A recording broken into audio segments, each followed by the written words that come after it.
Hello students, welcome back to resonant studies. मेरा नाम है कुशाग्र, आप सभी का टीचर और दोस्तों आज का टॉपिक है Israel versus Palestine the truth, यानी कि Israel versus Palestine the truth. इसका मतलब है इजराइल वर्सेस पैलेस्टाइन, इन दोनों में सच्चा कौन है, इस बारे में आज हम बात करने जा रहे हैं। इसके ऊपर आज का पूरा वीडियो है, इसकी पूरी केस स्टडी है।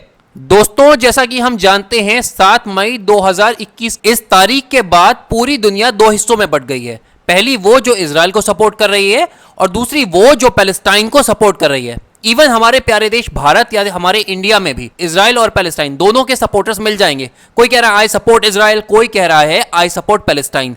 तो जानेंगे क्या है सच, क्या है पूरा मैटर। लेकिन दोस्तों वीडियो में आगे बढ़ने से पहले चैनल को सब्सक्राइब करना और ये जो बड़ा सा बेल वाला आइकन है ना, इसको दबाना बिल्कुल ना भूलें। लेटेस्ट अपडेट्स आपको मिलते रहेंगे। चलिए वापस लौटते हैं टॉपिक की तरफ। दोस्तों जैसा कि मैंने कहा था 7 मई 2021 ये वो तारीख है जब इजराइल की पुलिस फोर्सेस अल अक्सा, जो कि इजराइल में मौजूद है और तीसरा सबसे पवित्र स्थान है इस्लाम धर्म का, मक्का और मदीना के बाद में, वहां पर इन्वेड करती हैं, यानी कि वहां पर रेड मारती हैं। इस पूरी घटना ने बहुत बड़ा डिस्प्यूट, बहुत बड़ा बवाल खड़ा कर दिया और साथ ही साथ इजराइल की पूरी दुनिया में भरसक निंदा हुई। लेकिन दोस्तों इस पूरे बवाल की, इस पूरे मैटर की शुरुआत होती है आज से नहीं बल्कि साल 2019 से, क्योंकि साल 2019 से लेकर आज तक यानी कि साल 2021 तक इजराइल में 4 बार जनरल इलेक्शंस हो सके हैं और चौथी बार इलेक्शन होने के बाद भी किसी भी पार्टी को क्लियर कट मेजॉरिटी दिखती मिल नहीं रही है। इसका कारण है प्राइम मिनिस्टर बेंजामिन नेतन्याहू पर लगे हुए करप्शन के charges. Prime minister Benjamin Netanyahu liquid party के लीडर हैं और 4 बार इलेक्शंस होने के बाद चौथी बार हुए इलेक्शन में भी उनकी पार्टी मेजॉरिटी पार्टी बनकर साबित हुई है। ठीक है, मेजॉरिटी पार्टी का मतलब सबसे ज्यादा वोट इनकी पार्टी ने ही गेन किए हैं। लेकिन फिर भी मेजॉरिटी सीट्स का नंबर कैनेसेट में क्या है? कैनेसेट क्या? इजराइल की पार्लियामेंट, वहां पर है 61, क्योंकि वहां पे 120 सीटों की कैपेसिटी है कैनेसेट के अंदर। तो इनको 61 सीटों की नीड है नेतन्याहू को सरकार बनाने के लिए। लेकिन चौथी बार हुए इलेक्शन में भी इनको डिसअपॉइंटमेंट फेस करना पड़ा है। ये देख लो, नेतन्याहू की अप्रोच सरकार बनाने के लिए क्या है? नेतन्याहू कोएलिशन गवर्नमेंट बनाना चाहते हैं, यानी कि मिली भगत की सरकार।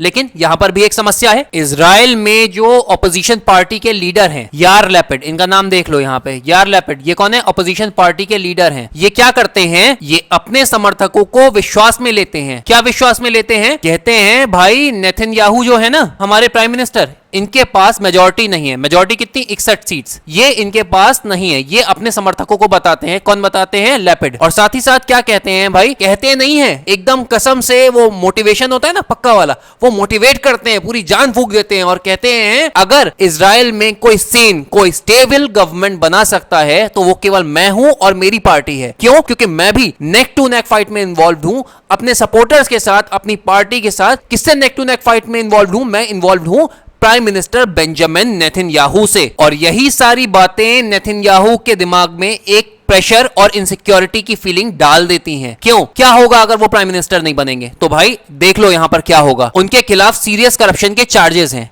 इन केस अगर वो सुप्रीम कोर्ट में साबित हो जाते हैं तो नेतन्याहू को एक अच्छी खासी इंप्रिजनमेंट या फिर पनिशमेंट फेस करना पड़ सकता है। लेकिन अगर वो प्राइम मिनिस्टर बन जाते हैं तो उनके पास क्या आ जाएगा? उनके पास आ जाएगी एक immunity as per the given law of Israel. Israel का सुप्रीम कोर्ट उनके ऊपर कोई ट्रायल्स नहीं चला पाएगा जब तक वो प्राइम मिनिस्टर हैं। इसीलिए नेतन्याहू ने अपनी पोजीशन को स्ट्रांग करने के लिए 2 बड़े काम किए। काम क्या थे मैं बताता हूं। इनका पहला काम था world leading corona virus vaccination effort, यानी कि दुनिया में भाई सबसे ज्यादा अगर किसी ने अपने लोगों को वैक्सीन लगाई है ना तो वो इजराइल है। और इजराइल ने किसकी लीडरशिप में लगाई है? वो लगाई है प्राइम मिनिस्टर बेंजामिन नेतन्याहू की लीडरशिप में।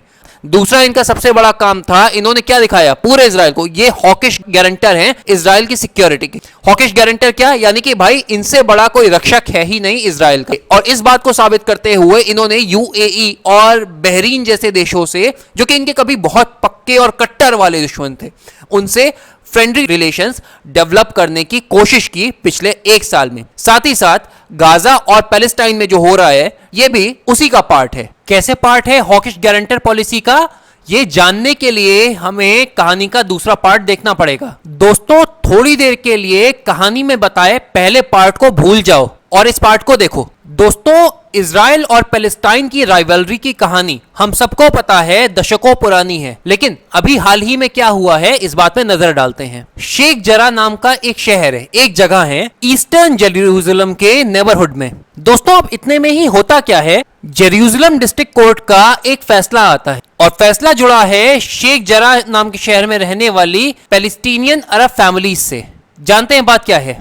दोस्तों डिस्ट्रिक्ट कोर्ट अपने आदेश में कहता है, क्या कहता है, शेख जरा जो की लोकेलिटी है ना, इसमें जितनी भी रह रही पैलेस्टीनियन अरब फैमिलीज हैं, इनको तुरंत प्रभाव से वो पूरी जगह खाली करनी पड़ेगी। शेख जरा में जितने भी इनके घर हैं, उसका कारण क्या है? सुप्रीम कोर्ट का ये कहना है कि वो सारे घर बिलोंग करते हैं वहां रहने वाले ज्यूज को, और क्योंकि वहां पर पैलेस्टीनियन अरब किराएदार की तरह हैं, एज टेनेंट्स रह रहे हैं, और टेनेंट्स की तरह रहने के बावजूद भी वो ज्यूज को कोई भी रेंट नहीं दे रहे हैं उस प्रॉपर्टी का। पैलेस्टीनियन अरब्स इस बात को आड़े हाथ लेते हैं और आड़े हाथ लेते हुए दंगे भड़काना शुरू कर देते हैं, और दंगे भड़काने का कारण यह होता है कि सुप्रीम कोर्ट ऑफ इजराइल के ऊपर ये लोग प्रेशर बना सके इनकी बात सुनने के लिए, और ना सिर्फ प्रेशर बना सके बल्कि अपनी पॉपुलेशन, अपनी संख्या के बल पे डरा सके कि भाई देखो हम इतना नुकसान कर सकते हैं आपके देश का अगर हमारे फेवर में डिसीजन नहीं दोगे।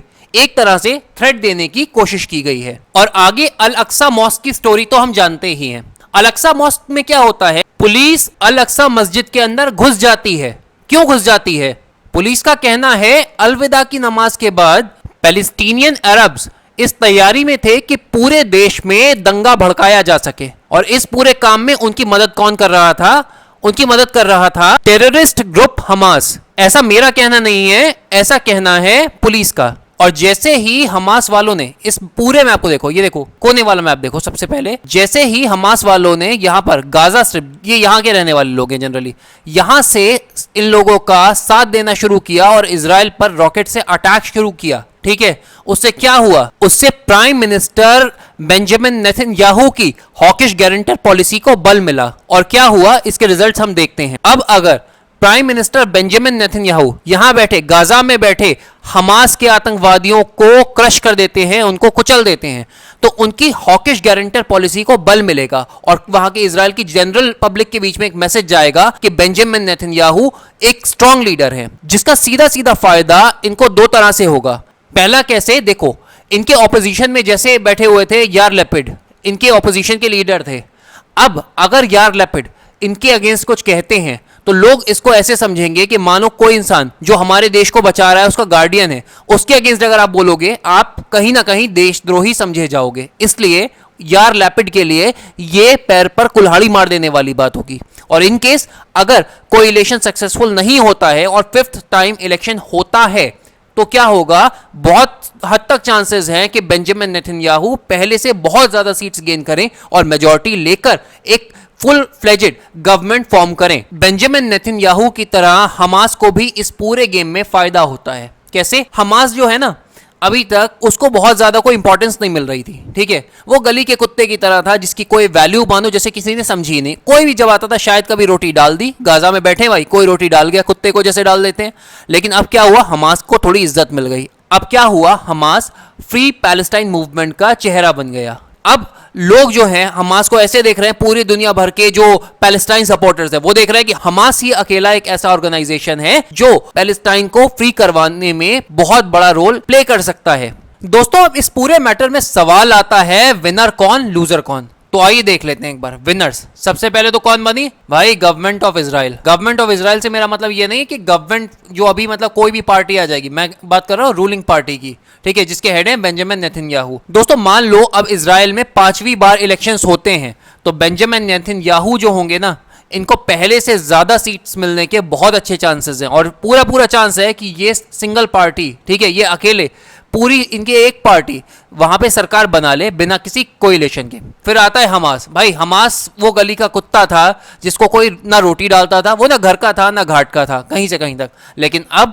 वो फ्री पैलेस्टाइन मूवमेंट का एक आइकॉनिक फेज बन गया है। और फिर आता है पैलेस्टाइन। भाई पूरी दुनिया की सहानुभूति, पूरी दुनिया की सिंपैथी तो भाई इन्हीं भाई साहब को मिल रही है, राइट। चलो अब लूजर्स कौन है? सबसे पहले पब्लिक ऑफ इजराइल। भाई हमास जो है ना, ये हमास वाले भाई साहब जब यहाँ पे रॉकेट दाग रहे हैं इजराइल पर, ठीक है, तो इजराइल की पब्लिक पे ही सबसे ज्यादा इसका असर हो रहा है, वही मर रहे हैं, ठीक है। अब बात आती है दूसरा लूजर कौन? Public of Gaza. पलट के भाई देखो, जैसे हमास इजराइल के साथ कर रहा है, वैसे इजराइल क्या छोड़ देगा? तो इजराइल हमास के ठिकानों को टारगेट करने के लिए गाजा स्ट्रिप पे अटैक करता है, तो अल्टीमेटली पब्लिक ऑफ गाजा उसको फेस करती है। और फाइनली जो अल्टीमेट लूजर्स है वो है पैलेस्टीनियन अरब्स, जिनका घर अल्टीमेटली उनसे छीन लिया गया है। फिलहाल that's a wrap on this video. Thank you, Jai Hind, signing off. Please don't forget to like, comment, share and subscribe our channel. Thank you.